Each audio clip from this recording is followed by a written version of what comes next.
Hi everyone, this is my 4th week reflection. Oh, it's so crazy that it's already the 4th week. But yeah, so this week I feel like one of the most significant pieces, at least for me, is that I've really felt like the group has bonded. And so like because of that bond, I feel like a lot of what we're doing is changing a little bit, and we're doing a lot more like sitting down and talking and like listening to podcasts and like talking about where we relate and where we feel and stuff, and that kind of stuff. And I really, really enjoy that. And I think that that may already be one of my favorite pieces of the immersion because I'm a bit of an emotional person, I guess. And I really like being close to other people and feeling close to other people and feeling like I can share stuff with other people and feeling like other people are willing to share stuff with me. So that was really, really nice to feel. And we started out by listening to like a podcast of Reggie's, which was really, really nice. And it was one that talked about it was the one that talks about depression and how depression is the closest state to enlightenment, which is crazy when you just hear it. But once you listen to that talk, you understand that depression is just another mindset. It's just a place where you're so afraid, or at least to me, this is to me how it feels.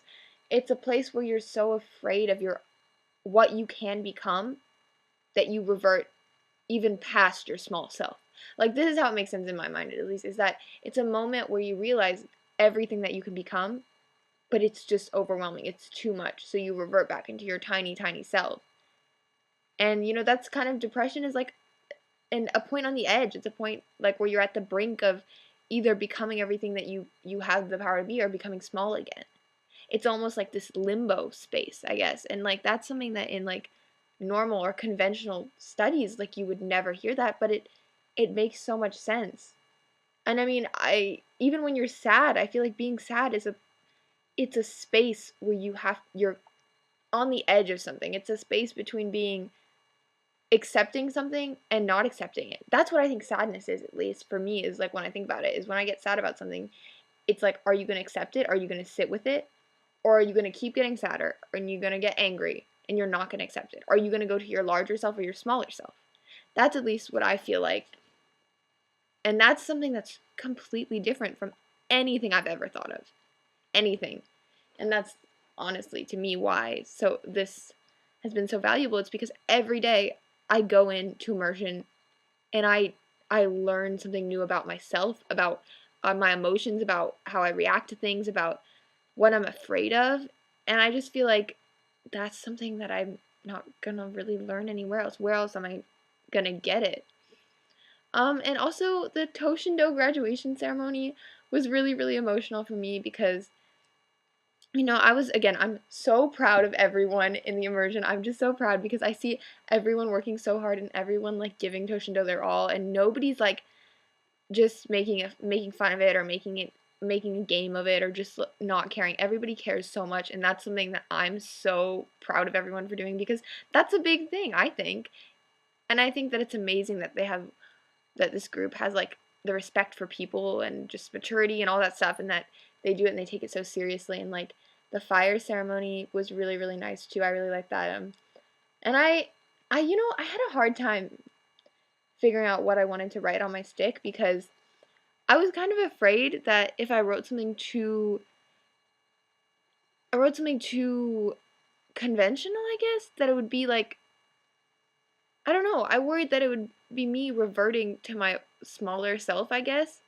But what I kind of thought about was the fact that Mr. Hayes said, what do you really want right now, and what would make the world a better place because of it? And after this immersion, I've realized what I really want. I've realized what I really want in a physical and mental and emotional and psychological sense, in a more vague sense. And I've realized what I want in the physical sense. I've realized that, you know what, I want to go to a good college. I want to get a great GPA. I want to do that stuff.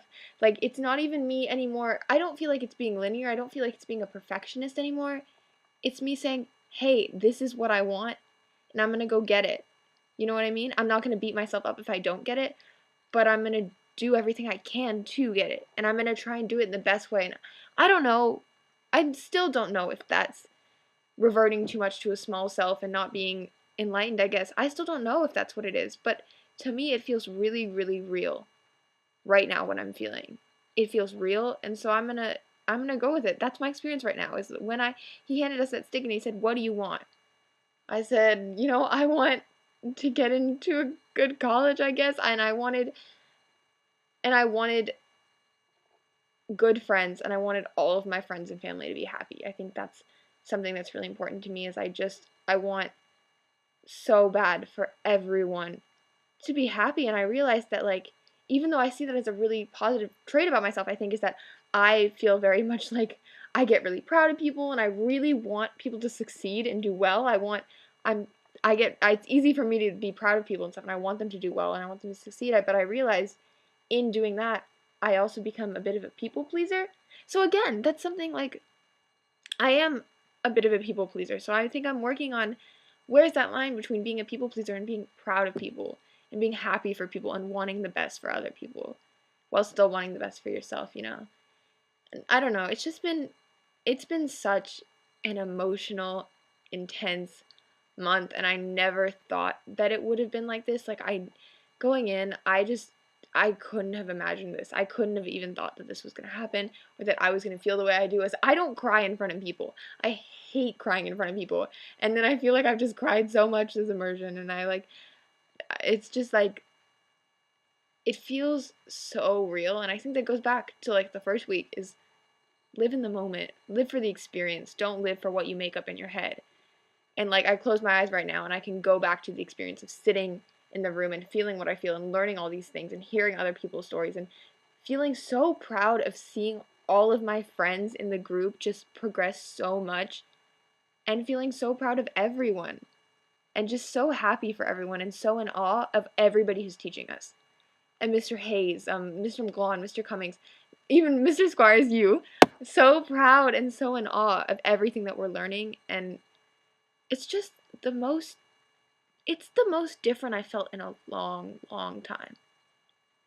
Like, I feel significantly different in a really good way. I feel different. I feel less anxious. I feel less nervous. I feel less scared, even though I have really learned from this immersion that I am afraid of a lot. That I think a lot of my own tendencies stem from being terrified of disappointing people, of letting people down, of letting myself down, of failing. The fear of failure is something I never thought motivated me, but I've learned that it does a little bit.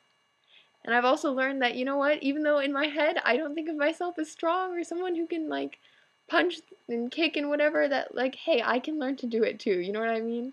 Like, I learned to love kickboxing and Toshindo, and you know what, I'm not the best, but, like, I'm doing it, and I'm living for it, and it's amazing, and it's inspiring, and it's awesome. And like, the other day Mr. Cummings had us do this thing called like one-on-one, where like one person would basically kind of do whatever they wanted to, and you had to kind of figure out how to get out of it and stuff. And I was doing it with Ian, and of course that's like a little bit terrifying because he can literally flip me around and throw me on the ground and then I'm done. But like, it was really nice to feel like I could actually like get some moves in there, and I could actually do something and protect myself and be strong, something that I never thought I was, something that I never thought I was capable of. But I guess I learned that I am. And also, just like, at the end of the day, I want to thank everybody in this immersion, because it wouldn't have been the same without these people. And I know that that's been said a lot, but I really, really just want to stress that, because it wouldn't have been the same. It wouldn't even been nearly the same. It's because this group of people were people who I felt, at least I did not feel judged. I did not feel like ridiculed. I did not feel like I had to be someone else for these people. And I don't know if they'll ever know how important that was to me. Because it was so important. And I'm so, so proud of where everyone has come. How far everyone has come. I'm just ridiculously proud. Like, it's just amazing to me, and I'm so proud of everyone, and I don't know. I get very emotional about these things, but yeah, I'm gonna try and wrap it up. But basically, I'm so happy, and I'm so proud of everyone, and I'm sad to leave this behind, but I know I'm gonna do my best to, hang on to it, to keep it going, to find, as Mr. McGlawn was saying, to kind of find this space in other things in my day-to-day life, because I think that's what I need. I think that's what we all need. But yeah, so in conclusion, I'm so thankful for everyone, and I love everyone. I'm so proud of all of you guys. I'm so proud, and I'm so happy for you, and I'm gonna miss this, but I know we're gonna keep it going. I know we're gonna keep going strong, and I'm thankful for everything that's happened. So yeah, it's the end. 4th week reflection.